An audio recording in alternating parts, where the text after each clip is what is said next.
Right, so we're going to resume. Okay, so just a reminder, this is a friendly crew. We're all here because we want to learn from each other. And so grateful to have you all. My name's Hazel. I just happen to be a librarian who loves to meet other people who are doing really cool stuff in the world of libraries of things, and beyond. Any cool programming I love to learn about. But here I'm so excited to have Steve and Sarah and Stephanie today from the other side of the continental United States, from where I am, to talk specifically about their academic library of things. Um, Thank you so much, you guys, for joining us today and speaking about your library. I know you have have a presentation. Would you like us to ask questions throughout the presentation or save them to the end? I think we could just save it to the end. We just got to have a little presentation, just kind of introduce what we do, and then mostly it will be questions at the end. Totally. I think that totally makes sense because often you show us some other cool things. Folks, if you're like me and will forget your question at the end, just type it in chat. Yeah. And I'll keep track of that and I'll make sure to ask them at the end. So you don't have to worry about, oh, but I have more. Just put them in chat and we'll get to all of them. And again, if you don't have questions, I will monopolize it and ask plenty of my questions. So you should save yourselves from that and definitely ask away. So with that, again, thank you all so much for sharing, for one, doing the work, and two, sharing it, because I know that takes extra time and effort. So please, I'm going to let you take it away. All right. Uh, sorry, a chat thing popped up right over the share button. But now, Always, hopefully, right? you are seeing our slide deck. Thumbs up from anyone to confirm. Awesome. Yeah. Thank you. So, thank you for having us here. My name is Steve, and I oversee the operations in the library here that include the Library of Things. I've learned a lot from this group, and I hope that what we have to say here will be helpful to you. Our plan here is to give a quick overview of some of the things that make our library of things in an academic library different, perhaps, than in other places. And then, really, our excitement is about that sharing, learning from you. And of course, we can talk endlessly, so we love questions.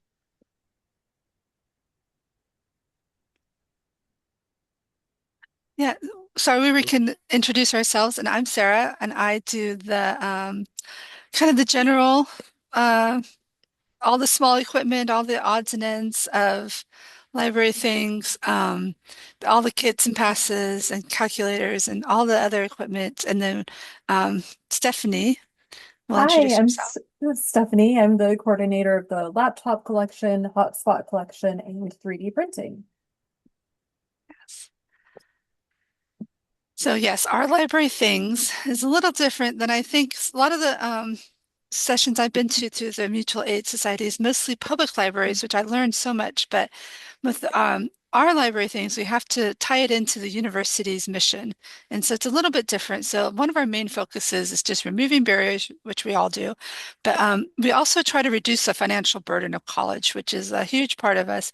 That's why we make things available. Like our most checked out things are laptop chargers, phone chargers, calculator, noise canceling headphones, whiteboard markers. Those are the ones that get the most circulation. So that's a little different, I think, than public libraries where they do a lot more diverse, a lot more stuff that we just can't do in the library. But we have added some kits that have been so helpful. Like we've had some craft kits and some outdoor kits, and we've added some passes recently, which have been a huge um, um, thing to really help reduce those barriers and the financial part of college and encouraging people to get out and explore things a little better. Also, I think our collection is really good at promoting sustainability and innovation. We have a lot of partnerships on campus, and some of our student partners, clubs and stuff have been really great. We have an astronomy club that helped us pick out a smart telescope and things. So things like that, I think are what help us as we advocate for our collection on campus. Sorry, Steve. So first, I'd just like to address that the OSU library is actually three branches. So we've got the Valley Library here in Corvallis, our main branch, and that's where we're based. There's a branch over at the Newport campus and a branch 3 hours away over in Bend. So each branch tailors to the unique needs of that area. For example, the Newport Library has a beach cleanup kit, which would not be as useful here, but makes a lot of sense for their coastal location. And rather than just seeing the student as purely an academic, we try to cater to their needs from a more holistic approach. So we provide plenty of study aids, calculators, chargers, laptops, etc. But we also have kits to enrich their free time, such as sewing kits, collage kits, mini computer kits like Raspberry Pi, so people can tinker, explore hobbies, and just support lifelong learning. All right. So I will say the thing that excites me the most, other than just all of the things, it is the partnerships that we can develop. And for decades working in libraries, books was sort of the way in the door. And now we have an entirely new tool set for that, right? No one, now less and less people say, why are you here with your things, right? In addition to just like, you belong here with your books. So as a couple of examples, we partner with a lot of student clubs. Sarah talked a little bit about how they've helped us develop the collection, but that's sort of just the foot in the door. In addition to helping them feel like they're part of campus and contributing to the mission, we end up looping them in for more stuff. As an example, the horticultural club here on campus donated our first pass, which was to the Japanese gardens up in Portland, which has been fantastically popular. But it's led to a lot more collaborations, including events like our Crafternoons, where we've had events like decorate your pot and plant a clipping. And so you can see how this just sort of builds and grows. And then in addition, we've had a lot of connections to friends on campus who support students in other ways. The second example I'll highlight is our counseling services, where we had a long time program of checking out therapy light lamps to students in partnership with them.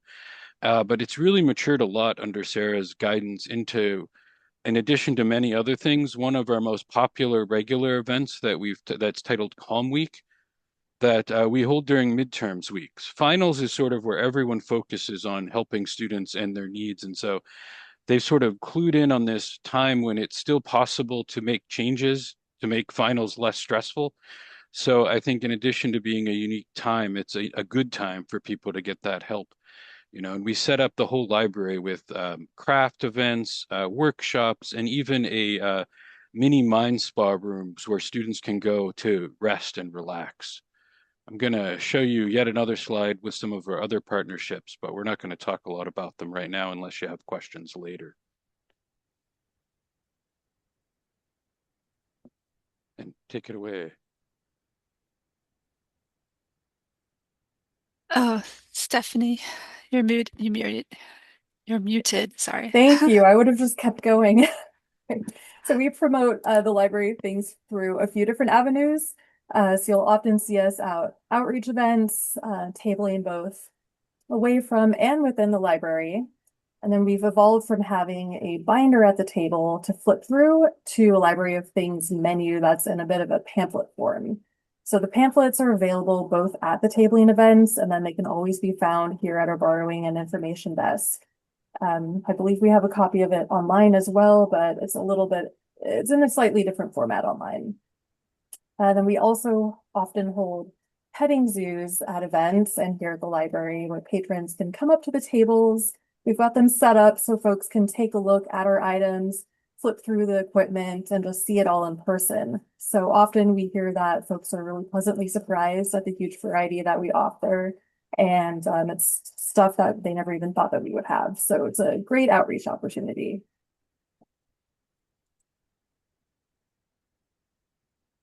So we are a university, and most of our things are available to anyone who has a card. And we are because we are a land grant, sea grant, space grant, and sun grant, but mostly that land grant institution, we have to make our things available to the public. And so anybody in the state of Oregon can come and get a library card and use our equipment, except for the laptops and hotspots, because you have to have an OSU ID to sign in. So, but everything else we make available because we think it's the right thing to do, and it increases goodwill around the area.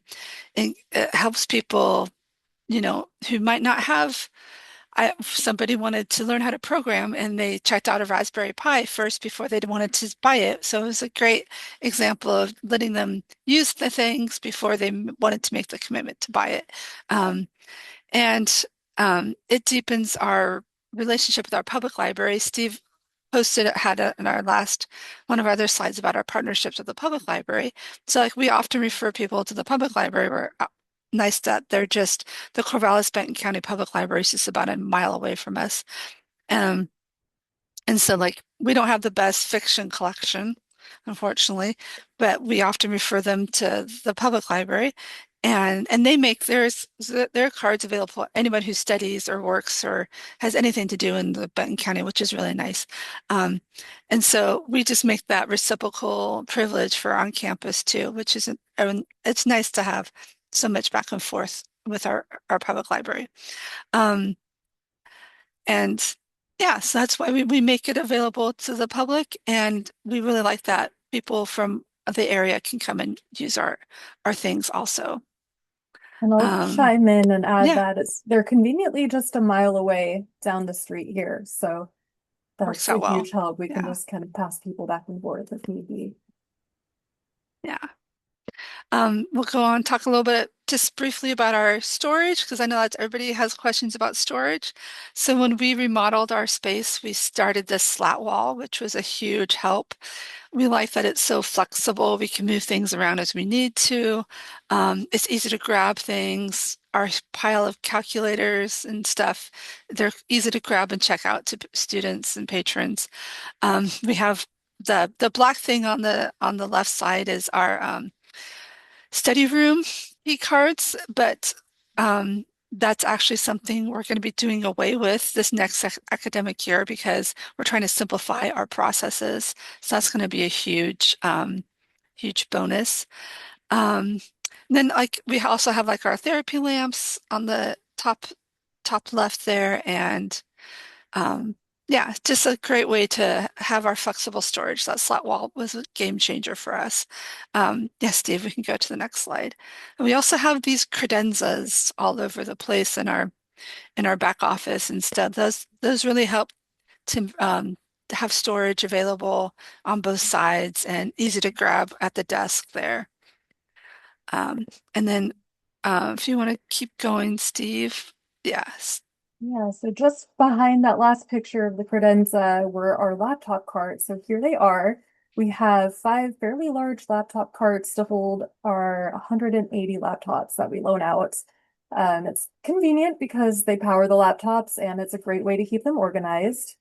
We also store their bags on top of the cabinets along with a basket of chargers. So all of the items, the bags, laptops, and chargers are cataloged. They each have their own individual and unique barcodes. So that way you can keep track of the bags. Those are usually quick to disappear. And same with the chargers. So that's something that we've done to help better track our system and our collection. Oh, we also have a scripting station on the top left. You can see one of our students scripting the laptop. And that is something that we do in between every single checkout. So every time a laptop is returned to us, we script it, which means that we wipe the laptop of the prior patron's information, and then it is ready to go and get checked out to the next person. Yeah, so we just wanted to again talk a little more about storage. Boxes are always a big deal for library things. I really like using the really useful boxes. I'm sure you all probably have something similar. I like that they have all the different sizes. They're very durable and they stack really well. So that helps us when we're making kits and things.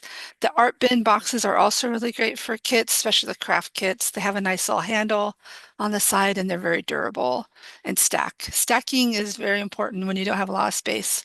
Um, And we've got a photo here, a better look at our laptop bags that we use. We use the Targus Slipskin laptop sleeve, which is pretty narrow, which is great because we got a lot of feedback over the years that folks didn't like to use our laptop bags because they were too bulky and didn't fit inside of a student's backpack. So we've got this really nice slim bag that still protects the laptop fairly well.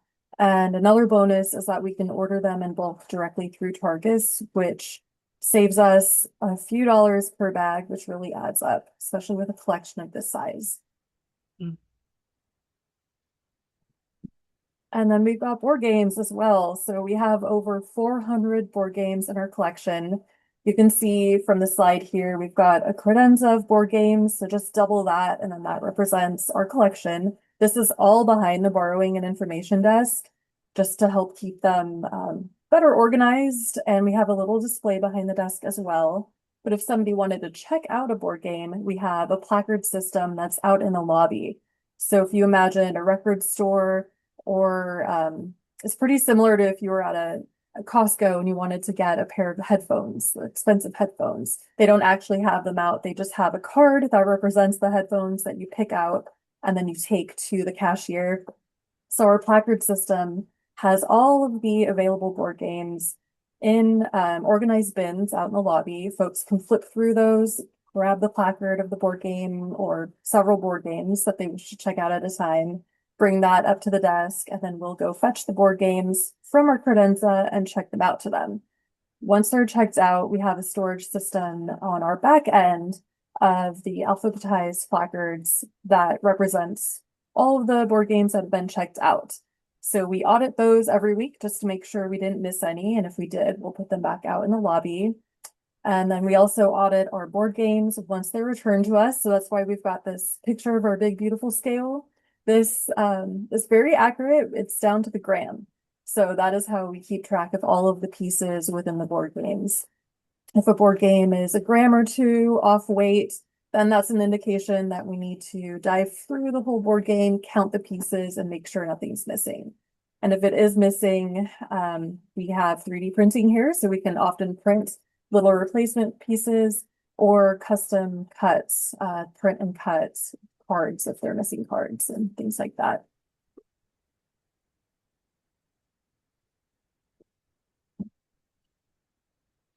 Unmute. All right. All right. Well, thank you for taking the time to listen to us. I can guarantee that we could have gone on for more than the allotted time here, probably on any one of those cards. We're pretty passionate about the topic. But really, right now, I hope that you've come here in the Library of Things spirit of sharing. And in that spirit, of course, we're sharing our contact information. So if those of you who might think of something later you want to talk to us about, or you're just a little bit too shy to speak in this group, although small at the moment, that we know will be published worldwide soon enough. Hazel will also be sharing our slide deck later if she's up for it. But again, now we really just want to talk with you, hear about your experiences, especially anything that our little presentation inspired you to think about. Um, Obviously, we're especially interested in any experiences you have either as an academic library or partnering with academic libraries. So yeah, talk to us. And of course, we're happy to answer any questions that you have. But again, talk to us. Yay! Thank you so much, you three. I'm trying to pin you all up now so that we can have a conversation. Uh, I'm getting the gallery here, making sure to pin you all. Um, I have oodles of questions for you if folks don't. But it looks like there's some already in here. So Jane asks, um, about do you have to recalibrate your scale? Yes, so about every other week to keep it accurate. And we have some printer directions for how to calibrate it that our board game coordinator or previous board game coordinator has left for us. Awesome. Spotlight, and we're going to add another spotlight here. Um, let's see, we have another one. Other than laptops, cords, cables, hotspots, calculators, and that type of academic tech, what are the most popular items? Our noise canceling headphones are very popular. We use the Bose noise canceling, so they're very nice and they work well, and they're Bluetooth, and they have the mic built in. So um, they they're the most durable I have found. We've tried other ones, but the Bose they're more expensive, but they're definitely the most durable. Worth it, worth the price. Yeah, I'm actually wearing them right now. Yes, yeah, So they work great and they've they're inspired me to buy my own pair for home. yeah, they're pretty nice. And usually you can find them on sale. I'm on the Bose listserv or list. And so when they have a flash sale, they just send me an email and I'm like, oh great, they're $150 off. Let's buy a bunch. So you can find ways to reduce the cost. Um, I have my brochure out in front of me so I can keep track of what we do have. Um, for How, academic tech, go ahead, Steve. I would say a non-academic but very useful one that is as one of our more popular items are bike locks. Um, one of the reasons I like this one is it highlights a partnership that we have on campus with OSU Transportation Services. Uh, they have provided, I think we're up to about 80 bike locks in the last 2 years. Part of it as a pilot program that they funded, and then now we get ongoing locks given to us as a prize that people can choose as part of their competitions that they have for encouraging people to bike to campus. So I think I love that. They check out hundreds of times per year. And the remarkable thing here too is, of course, they're really useful for that short term. I left my lock at home and I need to check out my bike, but it helps uncover sort of the underlying needs that are here on campus, in that about half of our bike locks are checked out and they're kept for a term or 2 terms. It really provides some students with that support they need to get by at all. Yeah, I think another academic tech is our drawing tablets. Our Wacom drawing tablets are really popular. Um, and they just because they can be very expensive, so it's nice again, a nice thing to try before you buy. We have Adrenos and Raspberry Pis. Um, we have a thing that it's not very popular yet, but I hope it'll catch on. But it's an AMA ESP32. It's something that like a computer science major student worker that we had really recommended, and it's like a little chip, but it has. I try not to just buy little chips, so I found like a little developer kit type thing. So it has all the parts to help. I think they use it in AI or something like that. I don't even know. But sometimes students come up with ideas and I'm like, I'll see what we can make happen. So it's kind of a fun way to work with the students and see what they want. But yeah, let's see. How else can Quick, you? Yeah, go ahead. so a quick follow-up on that. Yeah. Oh no, Sarah, I lost you again. Okay, I'll fix that. Or no, no, so what, for sanitation wise with headphones, do you use a UV light? Do you use just wipe it off, or do you not do anything? We don't do anything.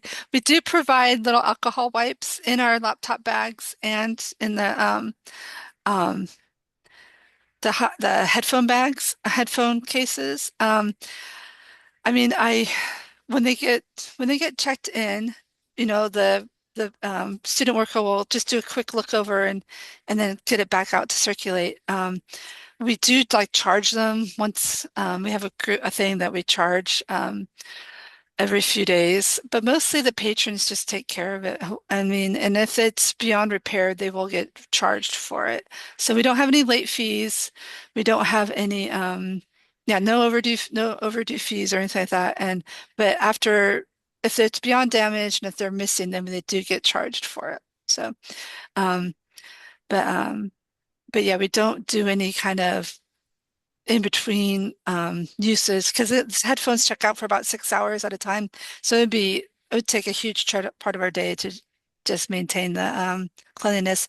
If a student worker, when they get checked back, says that, oh, this is something Sarah needs to look at, we'll just pull it and put it on my desk and somehow I'll figure it out what to do with it. But yeah, so we try not, that's one of the things, I think that was one of the questions of how do we keep things simple or keep it so quick. So we just try to simplify our processes. Like we used to have like a bunch of different kind of scientific calculators for patrons to check out. And then we've reduced it to just one. So you just get like if you want a calculator, this is the one you get. You don't get all the options like we used to have. So I think that helped simplify some things. Um, So Stephanie's also doing really good double duty here on answering questions yeah. in the chat at the same time. So for those of you who don't have chat up, one of the questions that Sarah just partially addressed was how else do you make the check-in process quick? And Stephanie called out that they actually just check in the board games immediately so the patron doesn't have to wait, and they do some of that QC stuff or quality control stuff afterwards. Yeah. Which I think is a really cool way to do it because you're not charging them if they did forget a few pieces of the items, correct? I have a follow-up on that, which is again, I'm trying to pull from some of these tendrils that we've had at other presentations as well, or in the Lot Mutual Aid listserv. There's people deal with these things all sorts of different ways. Since you have such an extensive large board game collection, or you have such an extensive large laptop collection, there's a lot of oohs and ahs on the chat, just so you know. Some of us are very jealous. Is it something where you're keeping pieces and then using them to replace, or do you have a very large replacement budget to manage those items?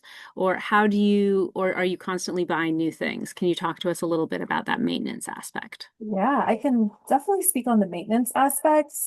Steve might be able to speak a little bit more on the replacement side, but we do often hold on to our retired board games, and then we use those as parts, sort of like old cars that sit around and just exist as parts, yeah, just for parts. So we have, um, I know Clue is one that I've seen a few of. I think we have about 3 old Clue games. Just anything that's not really fit to circulate anymore, we'll keep around, and I've definitely used those as a resource to replace missing parts in our existing collection. Awesome. As far as budget goes, we don't spend a lot of money on the board game collection annually. Um, we do get donations sometimes, which can be helpful. Over the years, we have occasionally partnered with game stores in town where we'll advertise for them with a sticker in getting a reduced rate on some of the games. We don't have anything like that going now, but we do go out of our way to try and buy our games locally, even though it's only a handful every year. It's a huge So treat when that happens, and we get to go down to the game store downtown and look at them, and yeah, it's fun. They love it too. Yeah, way to build. I love how you guys are stressing also just the community connections and really meeting your patrons' needs, whether that be your students, but also the entire community. You've pulled out a lot of themes that we see over and over again from traditional libraries like yours, like ours, whether they're public, academic, or specialty. It's all about meeting those needs, and sometimes those needs aren't met by books, and sometimes they are. Cool. Okay, so another great question. We have some amazing resources that everyone has put into chat. So the crew who are presenting, I encourage you to take a look later. I know I'm going to be browsing the internet, so thank you all. We really appreciate you. Another question though that came up is are you all finding that more robust bib records are preferred for discovery, or are patrons preferring to physically browse things, or is it really a mix of both? And again, I think this is a question that a lot of us struggle with, especially where you folks, if I'm understanding correctly, I heard that you have most of this stuff behind the counter, but you have you have images in your search system, and then and placards as well, so that they kind of see part of the information but not all of it. They don't get to hold like some of it and explore. So we'd love to hear more about what you share with them and what not. I know sometimes people are like, but I wanted a gaming laptop and this is only this. So I'm curious if you've run into that. Yeah, I think it's really a mixture of both. We do have a lot of information on our website, but I do hear anecdotal stories about people just browsing the catalog and they come across something, and then we do try to link our library things in the catalog together, so that way the series is there. Um, but I find that it's a mixture of both. A lot of it's word of mouth. The brochure is really popular when we're at like orientation events and things, introducing new students to the library.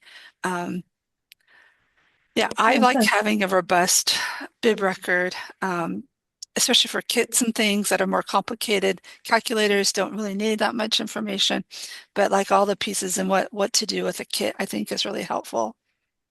Yeah.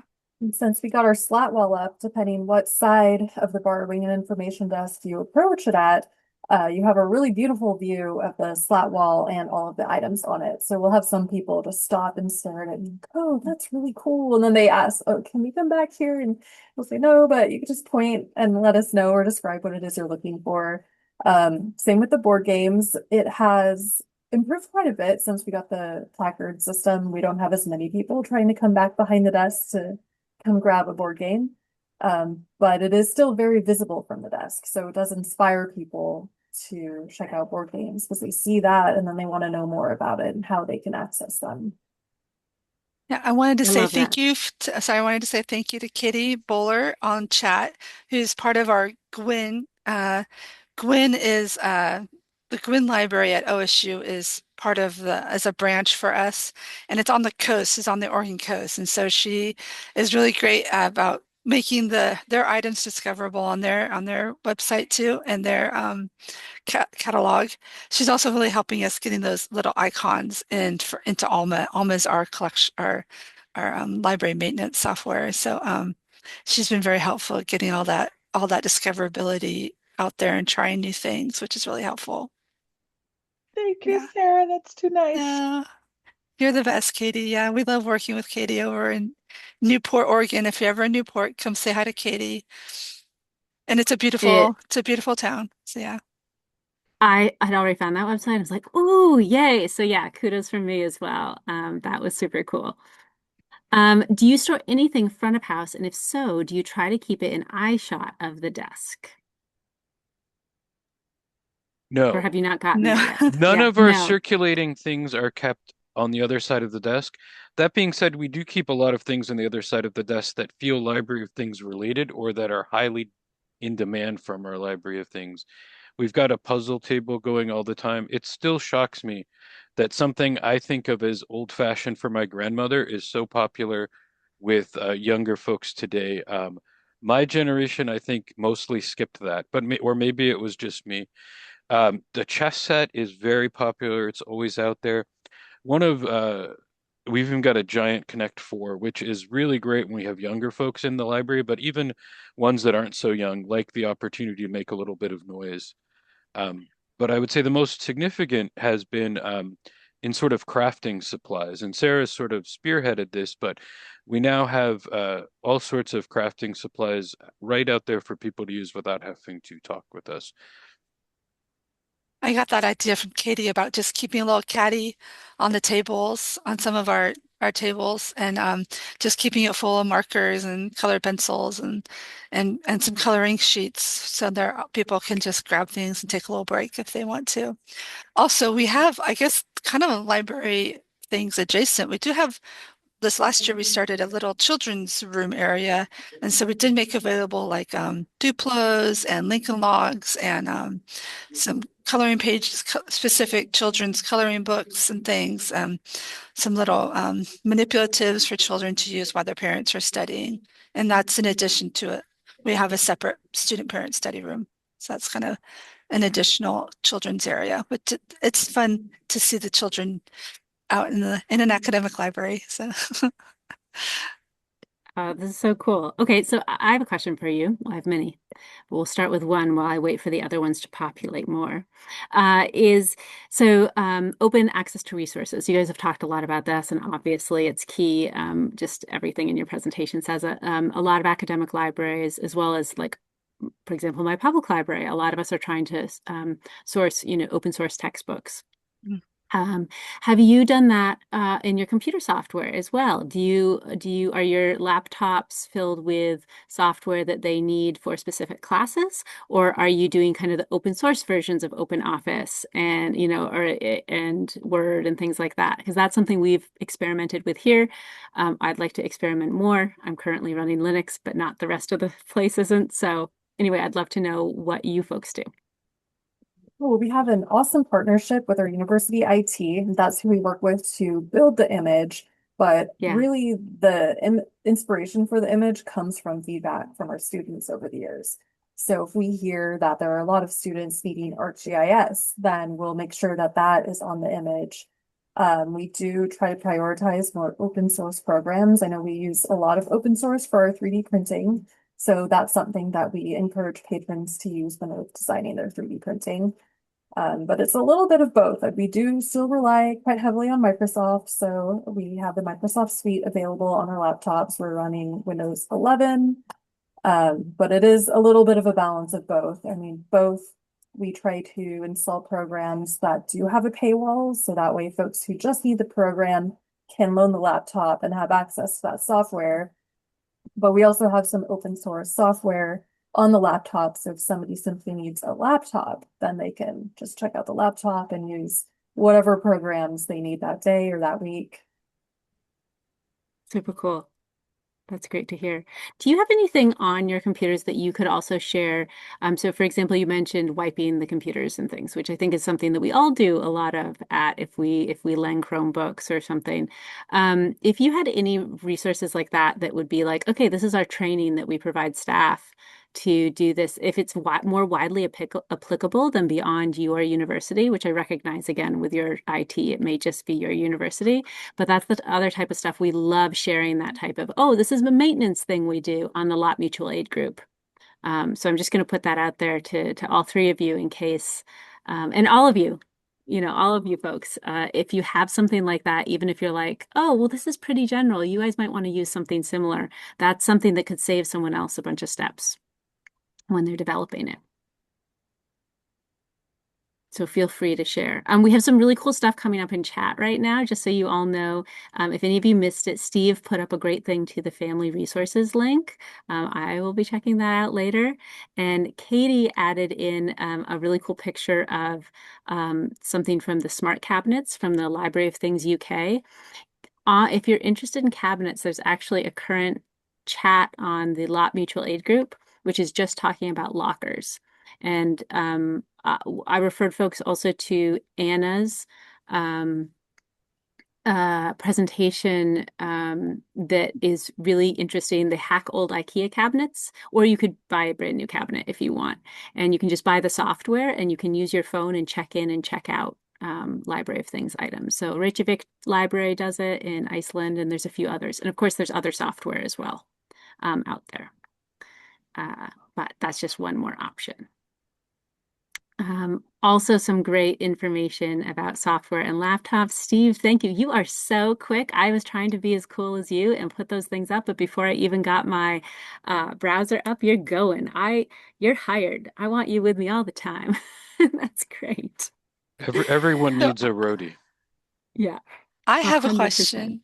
I have a Yeah. question. I see for the University of Connecticut, I forget who posted that, but I was just looking at their page now.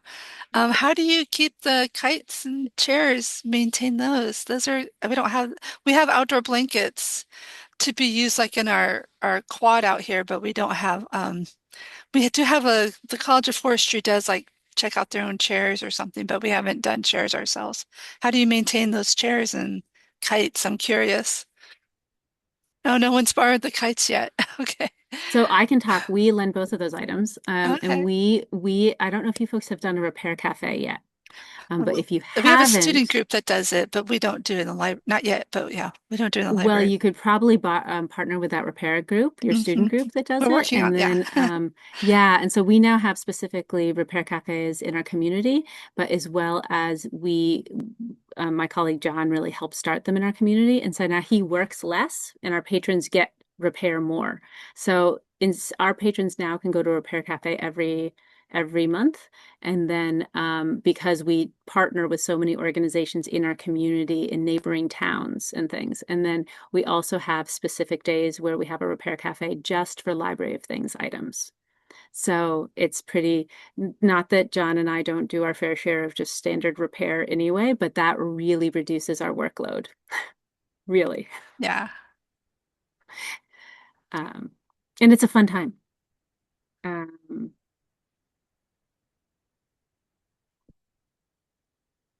okay, let's see. Who else do I have? So I think.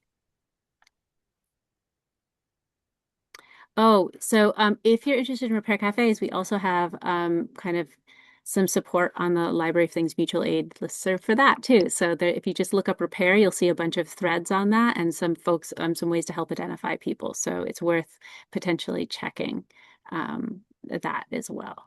If you need more help, just email me and I can get you hooked up depending in Oregon, out where y'all are, you have an amazing resources. And so plugging into your community and the culture of repair and things is just wonderfully jealous. Okay, so we have a few more questions. Um, one, I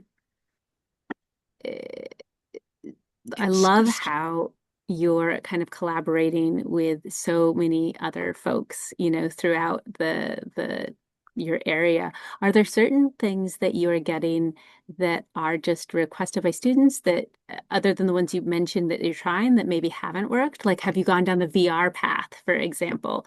And what have been your fail? I think it's really important for us to be honest about our failures. I'm about to send a Library of Things a message to the listener being like, here's something I failed on this year. So have you guys had that? For us, it was a ball ice cream maker that just, yeah, that was not good.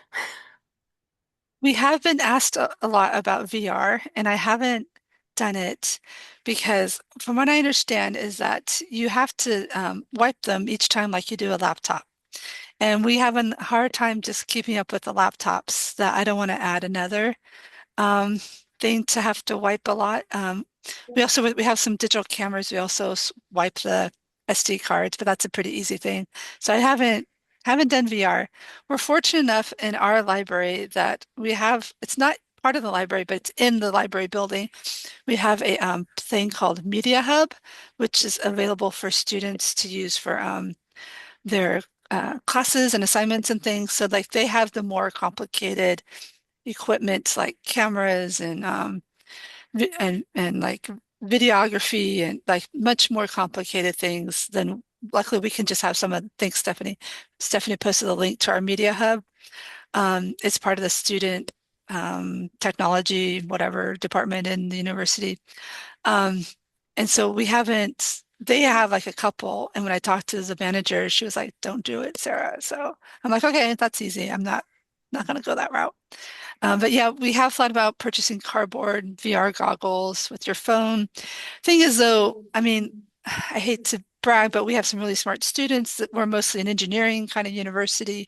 And so they have access to a lot of other technology and in their colleges and stuff. But we do try to like our 3D printer is available for all majors, whereas like the College of Engineering 3D printers is available only for their major. So we do try to find technology we can use that and make it available to everybody.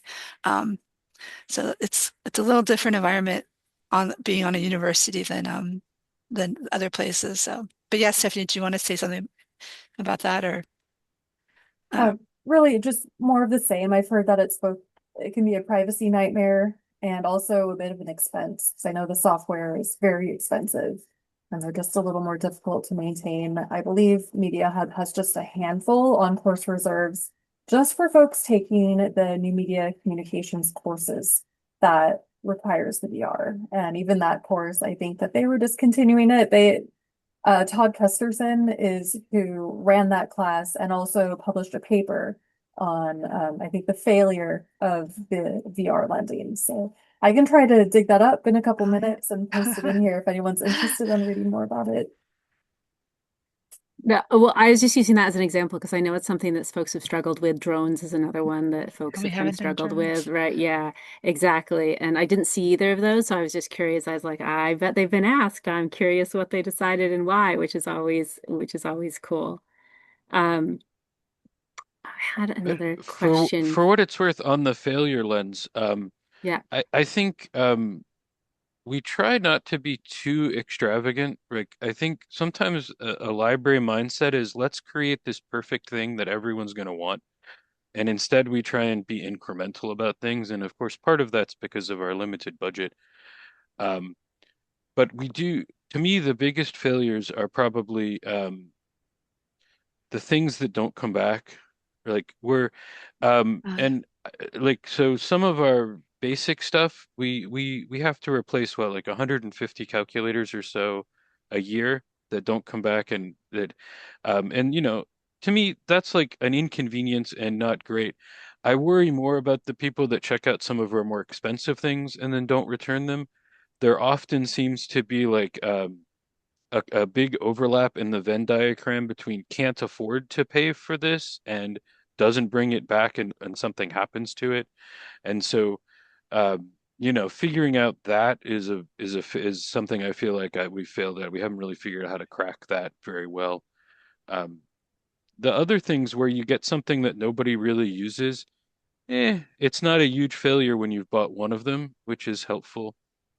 And we try and make a lot of changes, like always assessing our what we're doing and seeing if it still matches. I think Stephanie has a great example, for instance, about loan lengths for our laptops and how we've changed those over the last couple of years. Yes, we've gone from long-term loans over the whole term and 1 day loans to just having one collection of 1 week loaners that can renew automatically up to 3 times as long as there's no wait list. So that has helped tremendously in making sure that those who really need it can have it a little bit longer. And then it's also expanded our collection quite a bit too by integrating the 3 collections that we once had into just one grander collection. We As used to for have Chromebooks, and now we just do Dell Latitudes. Yes, And so, yeah. So technically, we had 4 different collections too: the 1 day Chromebooks, and then 1 week Chromebooks, 1 week Dells, and then the long-term Dells, and now the Basic Needs Center in a different building on campus handles the long-term loans. They That's have their own awesome. collections of long-term textbooks, long-term calculators, small collection of laptops. I think it's only 10 or 20, but they do have those available too. But that's great. I mean, that's this lending ecosystem where we're providing people with these different needs, just like you talked about the fiction books from the public library. And that's we're going to need so many different players. So again, what you're saying here is echoed around the world. I love how you're also Steve, and how you called this out too, as well as Stephanie, how, okay, well, we're going to do a lot of certain items, like a lot of laptops, but then we're going to do one-offs of certain other items. And I think that's something that you do see a lot at academic libraries and is a really cool service provision. So I guess I like to always end with kind of a question. Just I would love your honest opinions, and I think you're probably very biased because you're here with us, and that's okay too. We'll call that out. But despite the hassles and certainly the more work that this can be, because it is a little different and it's not just books and some of the other things you do. And of course, you do have some losses that are a little different than books. Have you found circulating this collection to be worth it overall? And and what are do you have any plans for the future with that kind of return on investment, whether it's your time, your effort, your energy in mind? yeah, I think it's worth it. I think when we're tabling at events, promoting the library, it's the first thing people talk about. Even people who aren't part of our little library things team, the subject librarians, the admin, they're quick to say, you can get a pass at the library.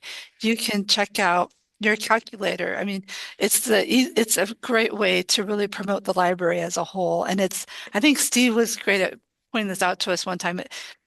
As far as the library budget, it is the smallest part of the library budget, but it circulates the most of any other part of the collection. And I think that when I remember hearing that, I was Same. like, oh my gosh, we are really making a difference. And that's really helpful. Yeah.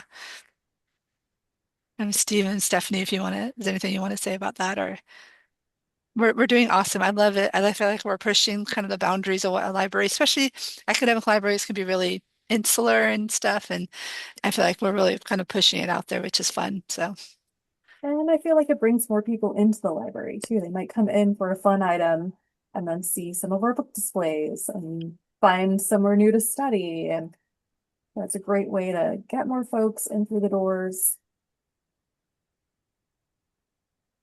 Yeah, I That's think it's certainly was what it oh, was for us. No, go, I Steve. would say 100% worth it. No questions. What I really love about it beyond the things other folks have said is that it opens people up to the possibility that we're here for them just generally, right? And for a wide, so my hope when I meet students is regardless of what you're looking for, regardless of what's going on, come in and talk to us and ask us about it.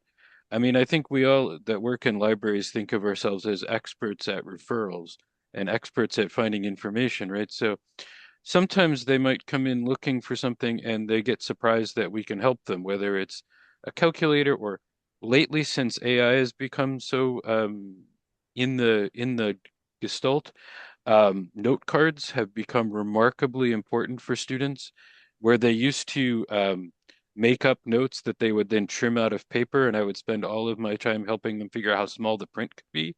Now, most of them are having to write them by hand on note cards if they're allowed at all. And so we bought a big box of those and hand them out to students as they need them, right? But just starting and asking the question is really how you get where you need to go in a complicated place, whether it's a city or a county and you're helping out in your public library, or it's a campus and you're helping out at your academic library. Amazing. Okay. Well, I do want to respect your time because I know you are very busy people oh, as well as everyone on the call. Thank you all so much for coming. We couldn't do these. Um, I mean, honestly, Stephanie, Sarah, and Steve would have probably just talked to me. I'm not gonna lie, they're those type of humans. But it makes it a much better ask when I'm like, it's not just me. People are gonna come and listen, and we're gonna all learn from each other. And I can't tell you, I'm so excited. I've actually reached out to some of your libraries who are on this call, and I haven't gotten through to you. So it was really lovely. It's always really exciting for me to see other new humans who I haven't chatted with. So because I've cold emailed a lot of libraries. So, thank you all so much for being here. A special thank you to Stephanie, Sarah, and Steve. Again, open invite for anyone to continue sharing your wisdom on the Library of Things mutual aid group. Steve beat me to putting in a link earlier. And please don't hesitate if you know of a cool Facebook group or you're in an Instagram group or you meet in person at a coffee shop and talk about Library of Things. Don't hesitate to put that information, on it as well. We just started this because we wanted a place to share, but that doesn't mean there aren't other great places too. Um, we have school librarians, academic librarians, specialty librarians, and public librarians, all more in the traditional library field. But even if you know someone who isn't, they're of course welcome. This is a mutual aid group. No big deal.